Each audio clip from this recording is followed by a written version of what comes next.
Hi everyone. So today we're going to learn about the third vital sign, which is pulse. So what is your pulse? Well, when you measure your pulse, what you're actually measuring is the pressure of blood pushing against the wall of the artery as the heart beats or as the heart contracts. So it's as the heart beats. And so there's lots of ways that, oh, sorry, my cat just jumped on here.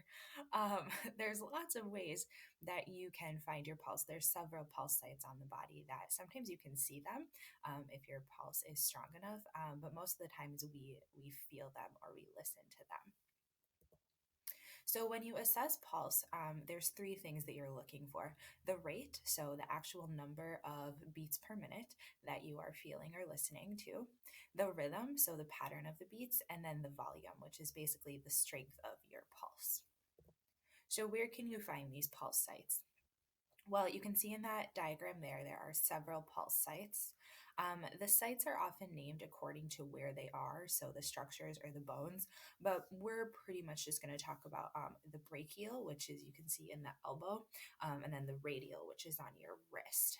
Super easy to feel your temporal and your carotid as well.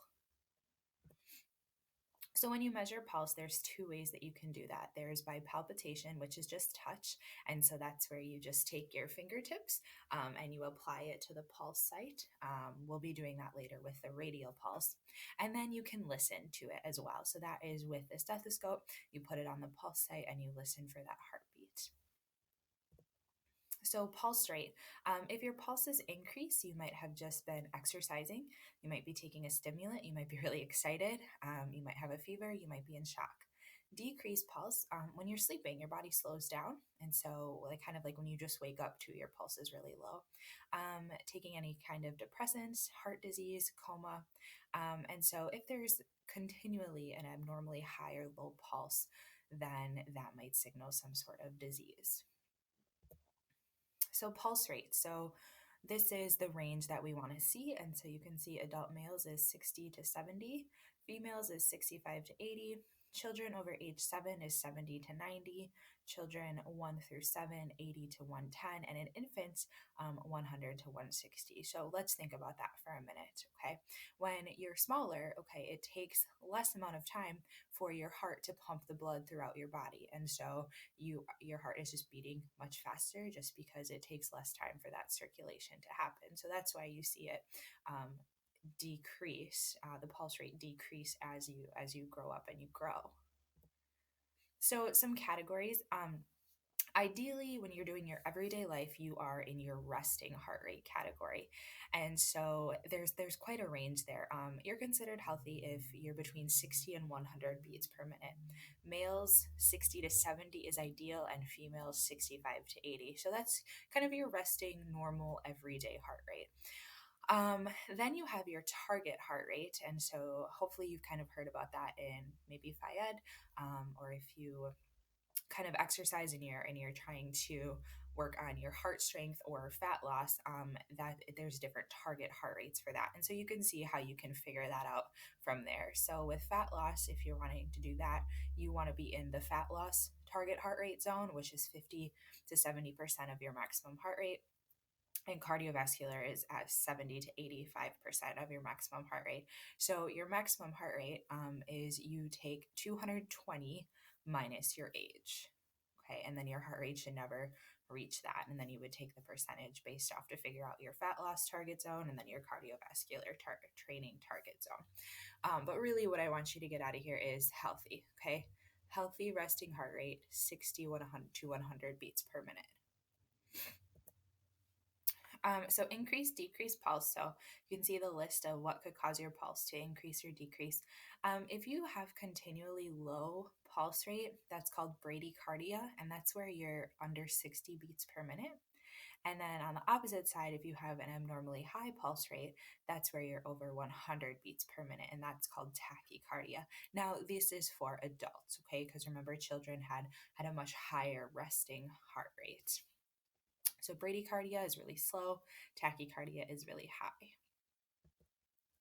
So pulse rhythm. Okay, so we've counted the amount of beats per minute, so your pulse, and then you have a rhythm. Well, is your rhythm, so every time you feel that pulse, is it regular? So is there an equal spacing of beats or is it irregular? When it gets to be irregular, that's what we call an arrhythmia, and that just means your heart is not beating regularly. So an abnormal rhythm. Then there's volume. So you can describe the pulse as strong, weak, thready, bounding, and then you just kind of do that based on numbers. So 0 would be absent, meaning there's no pulse. Okay, you all have a pulse. You are all living, breathing, hopefully, right now as you're watching this. 1 is thready, which just means it's probably really hard for you to find a pulse. 2 is strong. 3 is bounding. I guess I always think about when I watch like doctor shows, and they're like, oh, the pulse is really, really weak. Well, that would be like a 1. So radial pulse. So that's what we're going to practice today because it's probably the most common spot that people take their pulse. Okay, so we're going to do this together here. Oh, and my little webcam's covering up the picture. I wonder if I can move me. Oh, I can. Perfect. Okay, so you can see the picture there.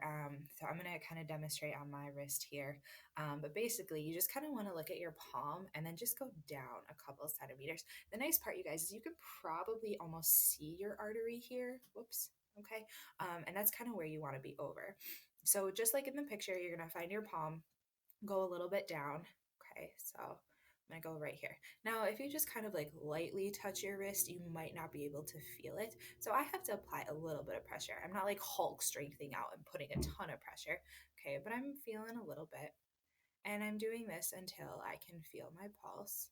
And if you don't get it right away, okay, just kind of move around. But again, in this general area is where you should feel it. Okay, so I'm looking for mine. Hopefully you're finding yours right now. Okay, and I just found mine. So again, you want to take your fingertips and just move that around. Apply a little bit slight pressure until you feel that pulse. And you want to use your pointer and your middle finger. Okay, you do not want to use your thumb because, fun fact, your thumb actually has its own pulse. So finding the pulse, hopefully I'm stalling long enough so you all can find your pulse. Okay. Yesterday, when we talked about respirations, we said you measure those for a full minute. Well, you measure the pulse for the full minute as well. However, you can also measure it for 30 seconds and then multiply it by 2. So I'm going to get a stopwatch started here. Okay. So hopefully you have your pulse. I'm going to measure mine as well. Okay. So got your pulse? Hope you're good. Okay. And I want you to start counting right now. And I will tell you when 30 seconds is up.